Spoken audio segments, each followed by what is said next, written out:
Secretary Kerry stated during his round of interviews yesterday, in particular with Fox News, quote, "It's been seriously compromised," speaking of the investigation. The Secretary is a former prosecutor.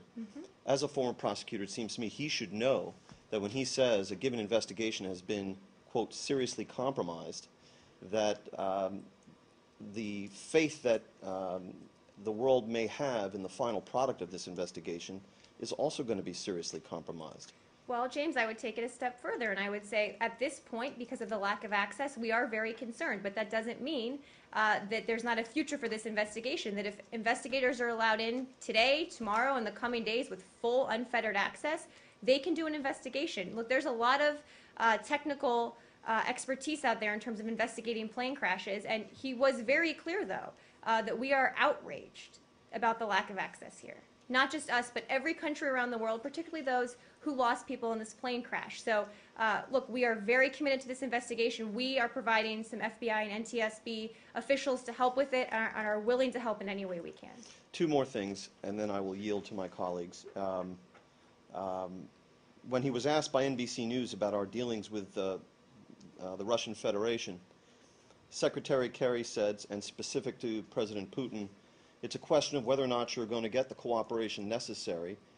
And he adds, we're trying for the last time to see if that will be forthcoming at this moment or not.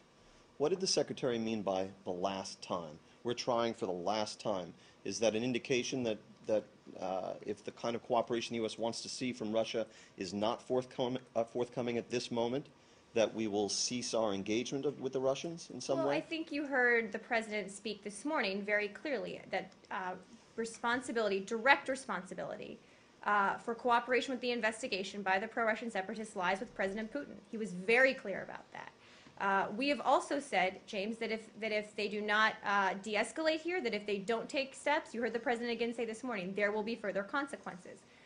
We have also said at the same time that there are times we work with the Russians. I was just in Vienna for a few weeks where we sat on the same side of the table with the Russians on the same page on the Iran nuclear issue. But what is we're trying for the last time to see? I don't think I have anything more to parse of his words, James. What he was conveying is that this is... to ask the meaning of the words is not parsing them. He said, I'm telling we're you trying the meaning for the of what last he said. time. Yes, I am telling you how the Secretary views our relationship with Russia. Right. Okay? He views it, again, when we're talking about Ukraine, you heard the Secretary, you heard the President very clearly say they have a direct responsibility to push their backed separatists to work with the investigation. That if they do not de-escalate, there will be further consequences. I don't think the Secretary was meaning to convey anything beyond what we have said for months and months publicly. Last thing, to your point, when he was asked by ABC News if this set of events is going to make the Europeans likelier to back stiffer sanctions on the Russian Federation, the Secretary's reply was, we hope Europe will be.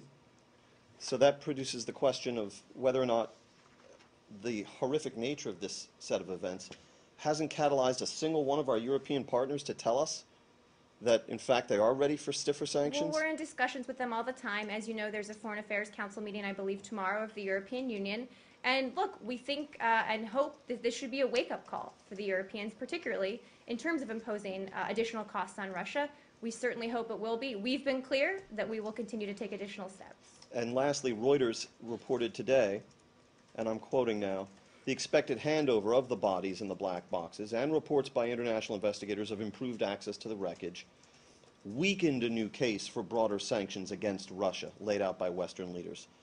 Would you say that that's false?